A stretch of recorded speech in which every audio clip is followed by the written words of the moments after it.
आज यदि उनका अपमान है, हो सकता है कल चौधरी जयंत का भी अपमान हो जाए। जो आदमी जनता से तेल के पैसे लेके और प्रोग्राम में आता हो, उसकी ईमानदारी पे क्या शक करोगे भैया। चौधरी चरण सिंह को तो भारत रत्न मिलना चाहिए था, पहले मिलना चाहिए था। क्या सरकार में सम्मिलित होकर भारत रत्न मिलेगा चौधरी चरण सिंह को? मैं तो कह रहा कि करवा दो ना एक बार भाजपा के सारे नेताओं की जांच, और एक निष्पक्ष एजेंसी से करवा दो। नमस्कार, स्वागत है आप सभी का हिंदुस्तान 24 पर और मैं आप सबके साथ विपिन चौधरी। सत्यपाल मलिक देश के बड़े नेता थे और किसानों की एक बेबाक आवाज़ भी थी। सबसे बड़ी बात यह है कि वो एक निडर नेता थे और आप सभी ने देखा होगा कि कई विषयों पर उन्होंने प्रधानमंत्री से और सरकार से सवाल भी पूछे। उनका स्वर्गवास हो चुका है और जो उनके चाहने वाले हैं, उनके विचारों से जो लोग प्रभावित हैं, उन्हें यकीन था कि उनके अंतिम संस्कार में उन्हें राजकीय सम्मान दिया जाएगा, लेकिन ऐसा हो नहीं सका। अब इसके पीछे आखिर वजह क्या रही? क्या भारतीय जनता पार्टी के खिलाफ बोलना, भारतीय जनता पार्टी से सवाल करना या फिर देश के प्रधानमंत्री से सवाल करना गुनाह है? आज इस बड़े ही महत्वपूर्ण और गंभीर विषय पर बातचीत करने के लिए हमारे साथ किसान मजदूर संगठन के राष्ट्रीय अध्यक्ष ठाकुर पूरण सिंह जी मौजूद हैं। ठाकुर साहब, बहुत बहुत स्वागत है आपका हिंदुस्तान 24 पर। मेरा सवाल सबसे पहला आपसे यही है कि सत्यपाल मलिक आपकी नज़रों में क्या थे? तो सत्यपाल मलिक जी राजनीति की एक बहुत बड़ी धरोहर थे और उन्हें नकारा नहीं जा सकता। चाहे मुद्दा किसानों का हो, चाहे मुद्दा धारा 370 का हो, भारतीय जनता पार्टी ने उन्हें सम्मान दिया। 5 राज्यों के वो राज्यपाल रहे और ऐसे समय में जब धारा 370 हटाई जा रही हो और देश के गृह मंत्री और देश के प्रधानमंत्री जी ने उन पर विश्वास करके उन्हें जम्मू कश्मीर का राज्यपाल बनाया।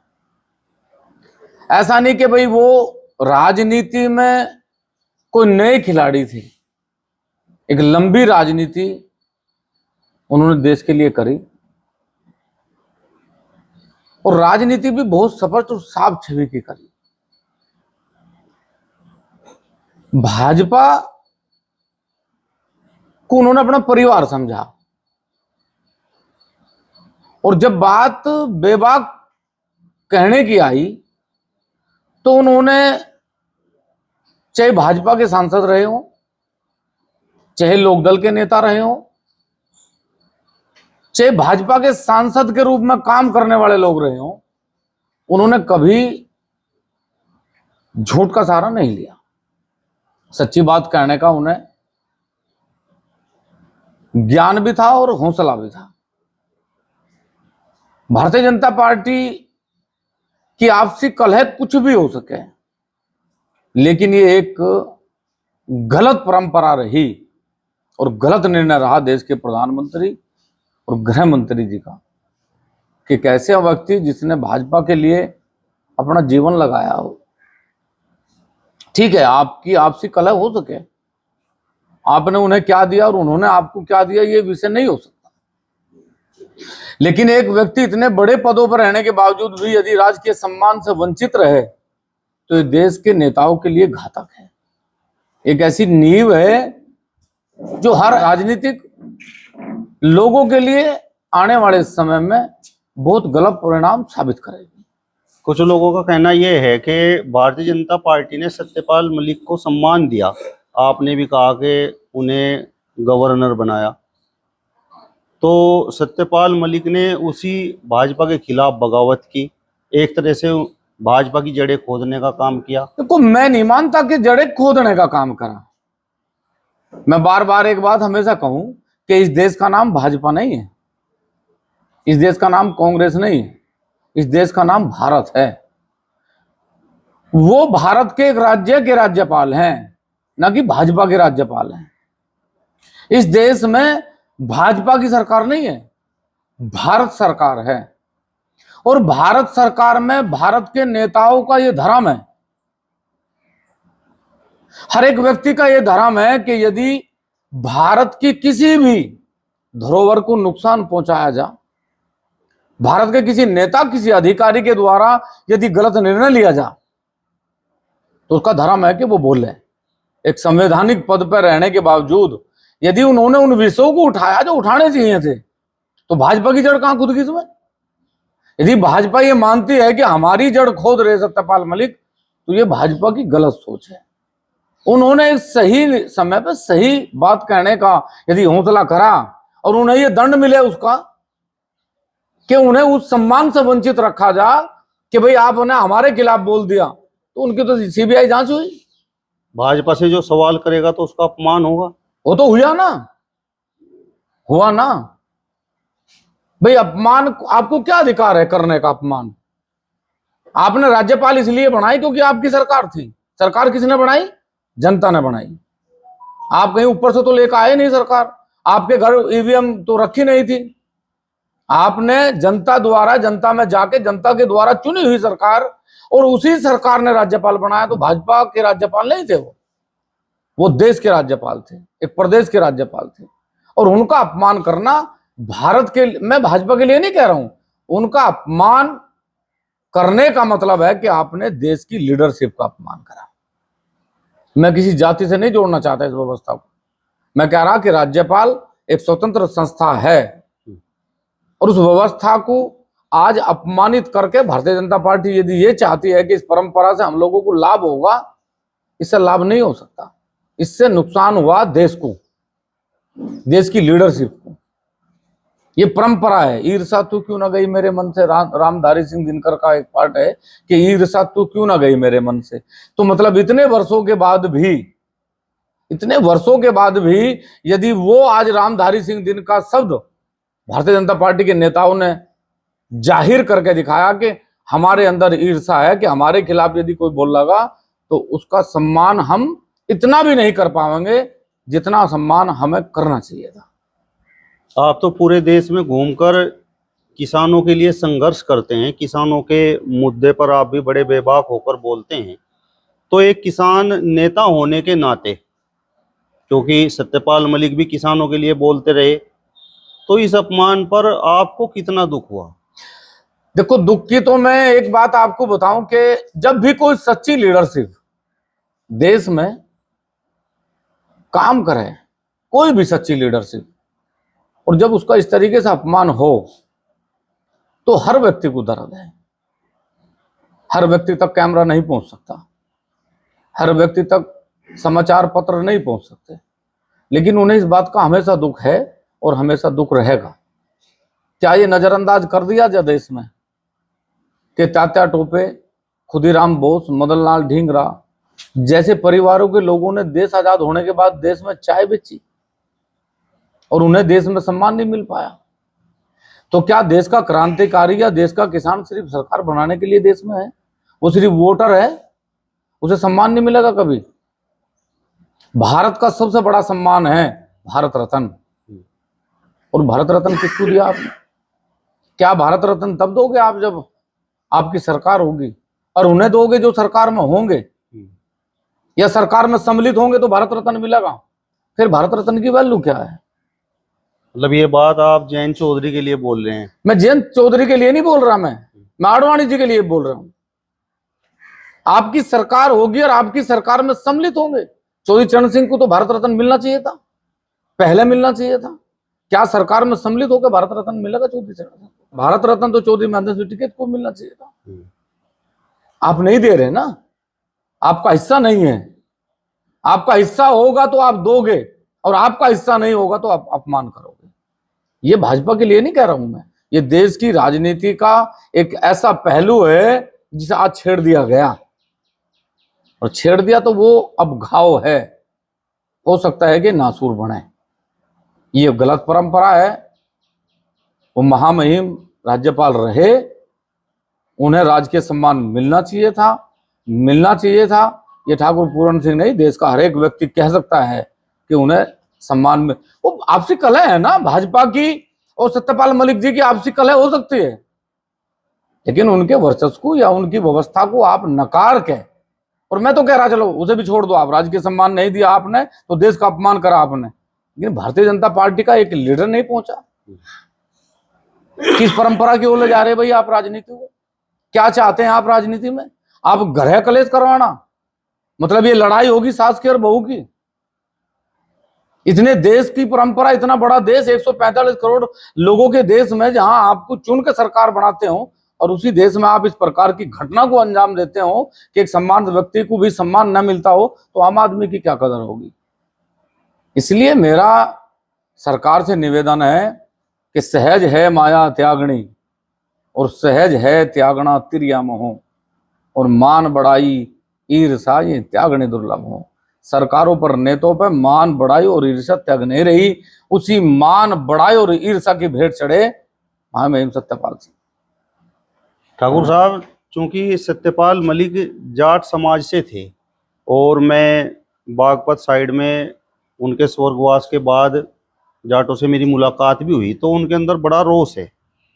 तो आपको क्या लगता है, क्या ये रोष मतलब भाजपा के खिलाफ काम कर सकता है?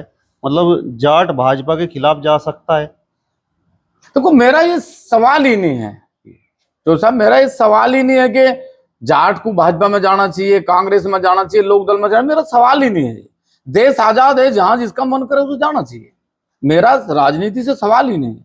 मेरा सवाल आज वर्तमान परिस्थिति में उस व्यक्ति को जिसे सम्मान मिलना चाहिए था उसे सम्मान नहीं दिया, तो ये देश की परंपरागत व्यवस्था का बहुत बड़ा नुकसान है, अपमान है। उस व्यवस्था का भी अपमान है, उस व्यक्ति का भी अपमान है।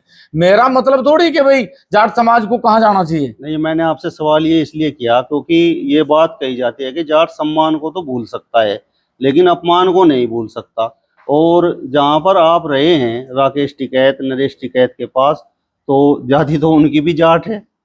नहीं, मैं ये कह रहा कि हर व्यक्ति, भारत का हर एक व्यक्ति स्वाभिमान के लिए जीता है। वो जातियों में, धर्मों में, मजहबों में, वो कहीं भी रहे, वो स्वाभिमान के लिए कुछ भी कर सकता है।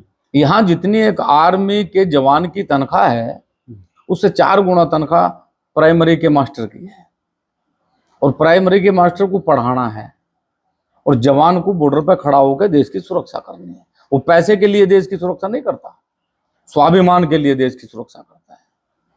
और हर एक व्यक्ति, हर एक जाति या धर्म का व्यक्ति आर्मी में, हमारी सेना में है, और आज हम सुरक्षित हैं तो उन्हीं की वजह से हैं। जब परिस्थिति बहुत खराब थी और ये पता था, जब नेताओं के स्टेटमेंट थे कि यदि धारा 370 हटी तो कश्मीर में खून बहा देंगे, जब ऐसी ऐसी भाषाओं का प्रयोग था और ये पता था सरकारों की कुछ हो सकता है, तब उस कश्मीर के राज्यपाल थे सत्यपाल मलिक, और उनका अपमान करके भारतीय जनता पार्टी ने, मैं नहीं समझता कि उन्होंने कोई बहुत बड़ी पहल करी। ये अपमान है। ये जाट समाज से जोड़ के नहीं देख रहा मैं सत्यपाल मलिक जी को। ये उनका सौभाग्य था कि उन्होंने जाट समाज में और किसान परिवार में जन्म लिया। जब उनकी जांच हुई, सीबीआई जांच, इसी सरकार ने उनकी सीबीआई जांच करवाई, आज तक सरकार 2 रुपए नहीं निकाल पाई। जिस आदमी के घर में हिसाब दे के वो रहने वाले थे, हिसाबदा गांव में जब वो गए सीबीआई की टीम, तो वो गलती से दूसरे के घर चले गए। जब उन्हें पता लगा कि ये उनका घर नहीं, उनका घर दूसरा है, एक संदूक के सिवा कुछ नहीं मिला। जो व्यक्ति अपने समाज में आने के लिए, अपने जो जाट समाज के प्रोग्राम होते थे उनमें अगर उन्हें निमंत्रण दिया तो निमंत्रण में उनकी आ तो जाऊंगा भाई, लेकिन तेल के पैसे देने पड़ेंगे। जो आदमी जनता से तेल के पैसे लेके और प्रोग्राम में आता हो, उसकी ईमानदारी पे क्या शक करोगे भैया? और जांच करवाओ ना, मैं तो कह रहा इन्हीं की जांच क्यों करवाई जा? जांच तो फिर सबकी होनी चाहिए। मैं तो कह रहा कि करवा दो ना एक बार भाजपा के सारे नेताओं की जांच, और एक निष्पक्ष एजेंसी से करवा दो। ले लो भारत के 5 ईमानदार जज, 5 आईपीएस अधिकारी, 5 आईएएस अधिकारी, और बना दो एक टीम और निकालने शुरू करो। फिर तब पता लगेगा कि सत्यपाल मलिक साहब बेईमान थे या सत्ता में बैठे लोग जो अब मड़ाई मार रहे वो भी बेईमान है। जयंत चौधरी को इस मामले पर बोलना चाहिए था, या वो इस एहसान में दब चुके हैं कि भाई सरकार ने चौधरी चरण सिंह को भारत रत्न दे दिया है? देखो, मैं एक बात तो दावे से कह सकूं कि जिस व्यक्ति ने भी देश में राजनीति को एहसान मान लिया, उसने अपनी ताकत को नहीं समझा। आज जयंत चौधरी साहब यदि सत्ता में बैठे तो उन्हें बैठने वाली जनता है। 3 पीढ़ी चौधरी साहब ये समझ लेना चाहिए कि 3 पीढ़ी चौधरी चरण सिंह, चौधरी अजीत सिंह और चौधरी जयंत, 3 पीढ़ी को संजो कर रखना इस जाट समाज की बहुत बड़ी ताकत है। 3 पीढ़ी तक एक परिवार को संजो कर रखना, सम्मान के साथ रखना और हमेशा खड़े रहना स्तंभ की तरह उनके साथ। उन्हें आज ये नहीं देखना चाहिए कि सरकार किसकी और मैं किस सरकार में बैठा हूं। आज उन्हें यह समझ लेना चाहिए कि मैं ये नहीं कह रहा कि वो जाट थे सत्यपाल मलिक साहब, आज उन्हें इसलिए बोलना चाहिए कि वो राज्यपाल थे, वो भिन्न भिन्न पदों पर रहे। आज यदि उनका अपमान है, हो सकता है कल चौधरी जयंत का भी अपमान हो जा, हो सके कल किसी और अन्य नेता का भी अपमान हो जा। और भाजपा के वो लीडर जो आज उनके अंतिम संस्कार तक नहीं पहुंच पाए, वो भी समझ लें इस बात को कि कल ये अंधा घोड़ा उनके बारे में भी आएगा, तब वो समझ नहीं पाएंगे इस बात को। क्या किसी व्यक्ति का अपमान करके आप सुरक्षित रह लोगे देश में? नहीं रह सकते। ये जो तानाशाही है, ये जो अपमान करने की परंपरा है, चाहे वो उपराष्ट्रपति धनखड़ साहब की हो, चाहे वो अब सत्यपाल मलिक साहब की हो, अगर ये परंपरा रही तो हम दावे से कह सकें कि देश की व्यवस्थाएं परिवर्तन होने की तरफ हैं। देश राजनीति से नहीं चल सकता। जिस तरीके से उपराष्ट्रपति जगदीप धनखड़ के बारे में कहा जा रहा है कि भाजपा ने उन्हें भी कैद कर लिया है और अगर उनका स्वास्थ्य खराब था तो वो तो कहीं हॉस्पिटल में होने चाहिए थे, तो आपको क्या लगता है, क्या जगदीप धनखड़ भी किसी दबाव में है? आप मुझे एक छोटी सी बात बताओ, क्या पदों पर रहते हुए आदमी नहीं मरता? क्या पदों पर रहते हुए आदमियों की हत्या नहीं हुई? क्या राजीव गांधी, इंदिरा गांधी प्रधानमंत्री पद पर रहते हुए उन्होंने देश नहीं गए संसार से? अगर एक उपराष्ट्रपति भी अपने पद पर रह के ईश्वर की व्यवस्था से स्वर्गवासी हो जाते तो क्या लोड़ था भाई? ये बात कह के देश को कि इनकी तबीयत खराब है और तबीयत खराब होने के कारण मैंने इस्तीफा दे दिया। तो ऐसे तो बहुत लोग हैं पुलिस में, बहुत लोग हैं IAS PCS में, बहुत लोग हैं केंद्र में, जिनकी तबीयत बहुत खराब है, जिनकी तबीयत नहीं मानसिकता बहुत खराब है। तो हम तो कह रहे हैं कि उन्हें भी इस्तीफे दे देने चाहिए, उन्हें भी इस्तीफे देने चाहिए। तो एक आदमी पे इस तरीके से देश की चलती हुई व्यवस्था को बदलना, और कारण क्या है? एक व्यक्ति अपने संबोधन में देश के कृषि मंत्री को धमका के ये कहते हो कि किसान आंदोलन कर रहा है, भाई तुम क्या कर रहे, फिर तुम्हारा फर्ज क्या है? तो इसका मतलब उनके अंदर किसानों की बात कहने का दम था। सत्यपाल मलिक जी किसानों के लिए बोलते हो और उन्हें दंड मिलता हो, तो किसान के प्रति कितना सम्मान है इस सरकार के मन में, ये भी इससे जग जाहिर है। और मैं कह रहा कि एजेंसी ने जांच करी, एजेंसी उन्हें दोषी ठहरावे और उनके मरणोपरांत भी यदि किसी सजा का प्रावधान हो तो उन्हें देवे। लेकिन भारतीय जनता पार्टी या भारत सरकार को उनके सम्मान में कोई कोताही या कोई कटौती नहीं करनी चाहिए थी। उन्हें उनका सम्मान देना चाहिए था।